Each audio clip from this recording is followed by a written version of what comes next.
நம்ம எல்லாருமே நினைக்கிறது ஒரு விஷயம், ஆசைப்படுறது ஒரு விஷயம். வாழ்க்கையில ஆசை அப்படிங்கிறது எல்லாத்துக்குமே இருக்கிறது அப்படின்னு சொல்லலாம்.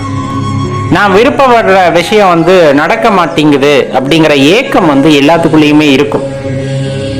அப்படி ஏக்கம் இருக்கு அப்படின்னா கண்டிப்பா நம்ம ஒரு சில விஷயங்களை தெளிவா புரிந்து கொள்ள வேண்டும். ஏன் இப்படி சொல்றோம்னா, நம்ம வாழ்க்கையில ஒவ்வொன்றையும் கணக்கு போட்டு வாழணும்னு நினைக்கிறோம். 10 வயசுல இங்க படிக்கணும், 15 வயசுல அங்க படிக்கணும், 20 வயசுல இப்படி இருக்கணும், 25 வயசுல இப்படி திருமணம் நடக்கணும், அந்த திருமணத்திலேயும் இன்னார்தான் எனக்கு வாழ்க்கை துணைவியா அல்லது துணைவரா வரணும், அந்த வாழ்க்கையானது இப்படி இருக்கணும், இத்தனை குழந்தைகள் இருக்கணும், இப்படியெல்லாம் இருக்கணும், ஆடம்பரமான வாழ்க்கை, பங்களா இப்படியெல்லாம் இருக்கணுங்கிறது மனிதன் போடுகின்ற கணக்கு. இந்த மனித கணக்கு எப்பொழுதுமே சரியாக இருக்கிறதா அப்படின்னா அந்த கணக்கு எப்போதுமே சரியாக இருப்பது இல்லை. மாறாக அது தப்பும் தவறுமாக போய்விடும். நாம் எடுக்கின்ற முடிவுகள் அனைத்தும் சரியாக இருக்கும் என்ற அந்த உறுதிப்பாடு அப்படிங்கிறது கிடையாது. அப்படி எந்த ஒரு மனிதனும் இந்த புவியிலே வாழ்ந்ததில்லை. அவன் எடுத்த முடிவுகள் எல்லாம் சரியாகத்தான் இருந்தன. அவன் ஆஹா ஓஹோ என்று வாழ்ந்தான் அப்படிங்கிற மாதிரியான ஏதாவது ஒரு மனிதனை காட்ட முடியுமா என்றால் ரொம்பவே கடினமான விஷயம். அவ்வாறு ஒருவரையும் நம்மால் காட்ட முடியாது. வாழ்க்கையில் அவங்க தோல்வியே சந்திச்சதில்லைங்க, அவங்க நினைச்சதெல்லாம் நடந்தது அப்படின்னு யாரையாச்சும் நீங்க சுட்டி காட்ட முடியுமா? கண்டிப்பா கிடையாது. ஏதோ ஒரு சறுக்கல் இருந்திருக்கும். இது மனிதன் போடுகின்ற கணக்கு. அதனால் தவறு ஏற்படுவது இயல்பு. ஆனா இறைவன் போடுகின்ற கணக்கு, ஈசன் போடுகின்ற கணக்கு எப்பொழுதுமே தப்பாகாது. ஈசன் போடுகின்ற கணக்கு எப்பொழுதுமே தவறாகாது. இந்த புவியிலே வசிக்கின்ற ஜீவராசிகளுக்கு மட்டுமல்ல, அண்ட சராசரமும் இந்த பிரபஞ்சமும் எவ்வாறு இயங்க வேண்டும் என்று அவர் போட்ட கணக்கும் எப்பொழுதுமே தப்புவது இல்லை. நம்ம வாழ்க்கையை பத்தி யோசிக்கிறோம். நம்ம வாழ்க்கை இப்படி இருக்கணும் அப்படி இருக்கணும் அப்படிங்கிற மாதிரி நம்ம யோசித்துக் கொண்டிருக்கின்றோம். ஆனா இறைவன், இந்த சிருஷ்டி கர்த்தா, அவர் படைத்த எல்லா ஜீவராசிகளும் எல்லா உயிரினங்களும் அண்டம் பேரண்டம் இந்த மாதிரி எல்லாமே எப்படி இயங்க வேண்டும் என்ற கணக்கை போட்டுவிட்டார். என்ற கணக்கை ஏற்கனவே போட்டுவிட்டார். அந்த கணக்கின்படி எல்லாம் சரியாக நடந்து கொண்டிருக்கிறது. அவர் கணக்கிலிருந்து தப்புவது ஏதும் இல்லை. தெளிவா தெரிஞ்சுக்கங்க. இப்ப நம்ம இதை ஏன் குறிப்பிட்டு சொல்றோம்னா, நிறைய பேர் அந்த ஒரு சிற்றின்பங்களால பாத்தீங்கன்னா இன்னார்தான் தனக்கு வாழ்க்கை துணைவரா துணைவியா வரணும், இன்னார்தான் இருக்கணும், அப்படி இல்லைன்னா எனக்கு வாழ்க்கையே இல்லை இப்படிங்கிற மாதிரி, இந்த தொழில் எனக்கு நீடித்திருக்க வேண்டும், இந்த வேலை எனக்கு நீடித்திருக்க வேண்டும், இப்படி என் வாழ்க்கை இருக்கணும், எப்பவுமே சந்தோஷமான வாழ்க்கை இருக்கணும்னு சில பேர் நம்ம கணக்கு போடுறோம் இல்லையா? ஆனா இதெல்லாம் சில நேரத்துல நடைபெறாது. சில நேரத்துல என்ன, பெரிய பெரிய பெரிய நேரங்கள்ல இல்ல பெரும்பாலும் நடப்பதில்லை.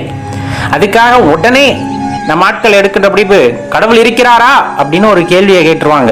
சாமியே இல்லைங்க, நான் நினைச்சது எதுவுமே நடக்கல, அப்புறம் எங்க சாமி? நீ நினைச்சது நடந்துட்டா சாமி எதுக்கியா? நீ நினைச்சதெல்லாம் நடந்துட்டா சாமி எதுக்கு? ஆனா அதுக்கப்புறமா ஒரு வாழ்க்கை அமையும் பாருங்க. நீங்க ரொம்ப ஆசைப்பட்ட வாழ்க்கை நிராகரிக்கப்பட்டிருக்கும், அல்லது அந்த வாய்ப்பு உங்களுக்கு கிடைக்காமல் போயிருந்திருக்கும். முயற்சி செய்திருந்தால் கிடைக்காமல் போயிருந்தாலும் அதன் பின்பு உங்களுக்கு வருகின்ற வாய்ப்பானது இன்னும் பிரகாசமானதாக இருக்கும். நீங்கள் இறைவனை சரணடைந்தவராக இருந்தால். ஏன் இறைவனை சரணடைந்தவராக இருந்தால் என்று அழுத்தி இந்த இடத்துல கூறுகிறோம் அப்படின்னா, நம்மளுக்கு ஆசா பாசம் பந்த பாசம் இந்த மாதிரி எதுவுமே கிடையாது அப்படிங்கிற மாதிரி இறைவன் அமைத்து கொடுப்பதையெல்லாம் நான் அப்படியே ஏற்றுக்கொள்கின்றேன் என்ற மனப்பக்குவத்தில் இருப்பவர்களுக்கு இறைவன் நல்ல ஒரு வாழ்க்கையை ஏற்படுத்தி தருகிறார். இந்த கர்மாவின் காரணமாக நம்மள கோட்பாடுல இந்த புனர்ஜென்மம் அப்படிங்கிறது, மறுஜென்மம் அப்படிங்கறத பத்தின கோட்பாடு ஆழமானது.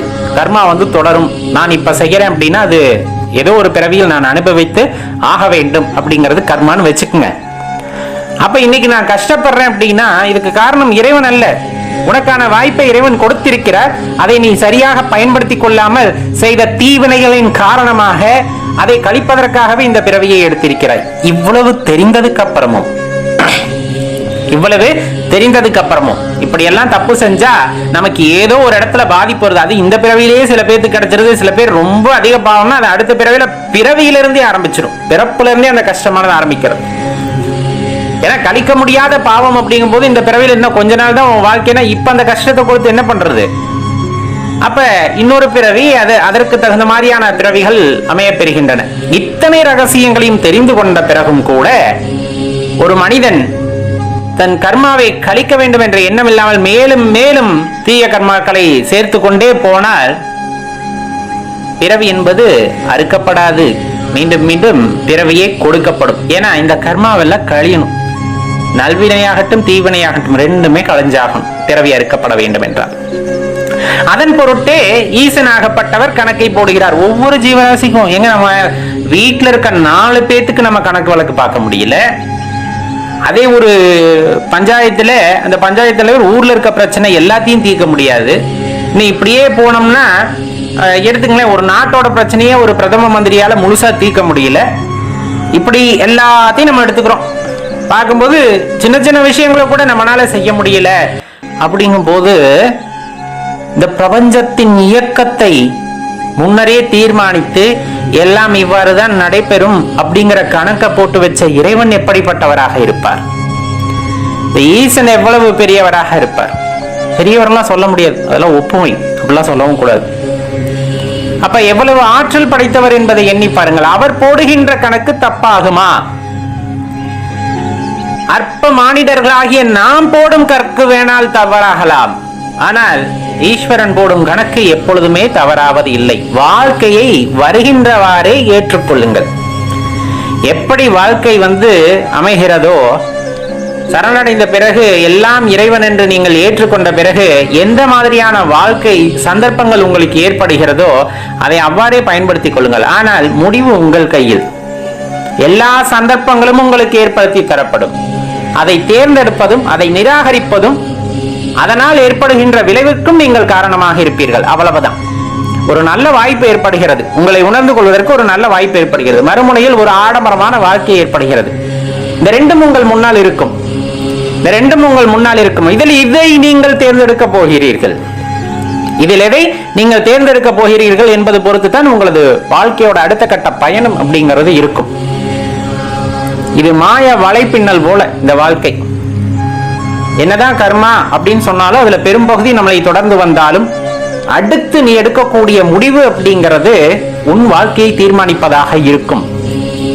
இந்த ரகசியத்தை உணர்ந்து கொண்டு சரியான முடிவை எடுப்பவர்கள் கண்டிப்பா வாழ்க்கையில அடுத்த கட்டத்தை நோக்கி எளிமையா பயணிக்கிறாங்க. அந்த பிறவியில்லா நிலைமையை நோக்கி எளிமையாக பயணிக்கிறார்கள். இந்த பிறவியில் இல்லாட்டியும் கூட மற்றொரு பிறவியில் நம் பிறவி அறுக்கப்பட்டு விடும் ஈசனால் அப்படிங்கிற நம்பிக்கையில எப்பவுமே இறை சிந்தனையில, இறை பக்தியில, இறைவனை பற்றிய நினைவிலேயே தங்கள் காலத்தை கழிக்கிறார்கள்.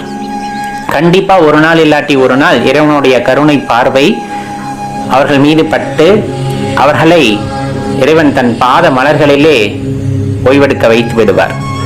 அந்த பிறவி அந்த சூழலில் இருந்து அவர்களை மீட்டு வெளியே எடுத்து விடுவார். இதுதான் உண்மை. அப்ப நம்ம தெளிவா தெரிந்து கொள்ள வேண்டிய விஷயம், நம் மனக்கோட்டை எவ்வளவு பெருசாக வேண்டாலும் கட்டலாம், நம் மனக்கோட்டை எவ்வளவு பெரிதாக வேண்டுமானாலும் கட்டலாம். ஆனால் இறைவன் கட்டிய கோட்டை அல்லது இறைவன் வகுத்து கொடுத்த கணக்கிலிருந்து எதுவும் தப்பாது. அப்ப இறைவன் நமக்கு செய்வது எல்லாம் நம் நன்மைக்கு. எதுவாக இருந்தாலும் நம் நன்மைக்கு. ஐயோ இவ்வளவு கஷ்டப்படுற, இதை போய் நன்மைன்னு சொல்றீங்களே, கஷ்டத்தை ஏத்துக்க உன் கர்மா கழியுது. எந்த ஜென்மத்துல இந்த கர்மத்தை எடுத்துட்டு வந்தமோ அதை இப்ப கழிக்கிறதுக்காக இறைவன் உனக்கு ஒரு சந்தர்ப்பத்தை கொடுத்திருக்கிறார். அதை கடினமாக நினைத்தால் அதையும் உனக்கு எளிமையாக்கி விடுகிறார். ஆனால் அதன் பொருட்டு நீ இன்னொரு பிறவி எடுத்து மீண்டும் அனுபவிக்க வேண்டியது வரும். ஆனால் வருவதை வருவது போலே ஏற்றுக்கொள். அதுதான் உன் வாழ்க்கைக்கு எப்பொழுதுமே நல்லது. ஈஸ்வரனுக்கு தெரியும் உனக்கு பக்குவப்படுத்துறதுக்கு என்ன பண்ணணும் அப்படின்னு. ஆறுதல் சொல்றதுக்கோ அல்லது ஏதோ மேற்போக்கா சொல்லணுங்கிறதுக்காக சொல்லப்படுறது இல்ல. தெளிவா தெரிஞ்சுக்குங்க. உங்களுக்கு இந்த கஷ்டம் வேண்டாம் அப்படின்னா விமோசனம் கிடைச்சிடும். போய் இறைவன்ட்ட அழுது மன்றாடி கேட்டுக்கொள், கிடைச்சிடும். ஆனா நீ செய்த கர்மாவை நீ தான் அனுபவித்தாக வேண்டும். இப்போது வேண்டாம் என்று விட்டாய், அதனால் நான் விட்டு விடுகிறேன். ஆனா இதை நீ அனுபவித்தே ஆக வேண்டும். அதற்காக இன்னொரு பிறவையும் எடுத்தாக வேண்டும் அப்படிங்கிறது தான் அந்த இடத்துல இயல்பா இருக்கும். ஏன்னா செஞ்சதை நம்ம தான் அனுபவிக்கணும். ஒரு நன்மை செஞ்சா நன்மை நமக்கு வரும். ஒரு தீமை செஞ்சிருக்க அந்த ஜீவன் எவ்வளவு வதைப்பட்டு இருக்கும், எவ்வளவு துன்பப்பட்டு இருக்கும். அப்ப அதோட வலியை நீ எப்ப புரிஞ்சுப்ப? இப்ப வேண்டாம் நான் அழுதுட்டேன், நான் விட்டுட்டேன். ஆனா நீ திருப்பியும் அதை அனுபவிச்சு ஆகணும் அப்படிங்கிறது அதோட கர்ம பயனா இருக்கும். இத புரிஞ்சுக்கிட்டீங்க அப்படின்னா எல்லா உயிர்கள் மீதும் அன்பு காட்ட ஆரம்பிப்போம். இந்த வாழ்க்கையை பற்றின தெளிவானது ரொம்ப தெளிவா உங்களுக்கு புரிய வரும். பெரும்பாலும் எல்லாருக்கும் வந்துட்டு ஒரு எண்ணம் உண்டு, நான் இறைவனை வழிபடுகின்றேன், ஈசனை வழிபடுகின்றேன், ஆனால் சில நேரங்களில் வந்துட்டு எனக்கு அவர் உதவுவதில்லையே அப்படிங்கிற மாதிரியான எண்ணங்கள்லாம் சில பேர் கொண்டுள்ளனர். அது எல்லாத்துக்கும் இயல்பாக வர்றது தான். ஏன்னா எதிர்பார்ப்பு அப்படிங்கிற ஒரு விஷயம் சக நண்பர்கள் உறவினர்களிடமிருந்து தாண்டி இறைவனிடமும் அந்த எதிர்பார்ப்பு அப்படிங்கிறது வரும்போது இந்த மாதிரியான வார்த்தைகள் வருவது தவிர்க்க முடியாததாக ஆகின்றது. சரி, அப்ப நான் எதிர்பார்க்கிறது தப்பா அப்படின்னா தவறெல்லாம் இல்லை, கொஞ்சம் பொறுமையா கேளுங்க, தெரிஞ்சுக்கலாம். பெரும்பாலும் இன்பம் துன்பம் ரெண்டு விஷயம் நம்ம வாழ்க்கையை வந்துட்டு ஆட்டி படைக்கிறது அப்படின்னு நம்ம சொல்லலாம். அதுக்கெல்லாம் அடிப்படை காரணமா இருக்கிறது பாத்தீங்கன்னா ஆசை அப்படிங்கிற ஒரு விஷயத்தை வந்துட்டு நம்ம குறிப்பிட முடியும். அந்த ஆசை இல்லாமல் இருக்கும் பொழுது நம்மளுக்கு இன்பமோ துன்பமோ எது வந்தாலும் அது ஒரு பெரிய பொருட்டே இல்லை.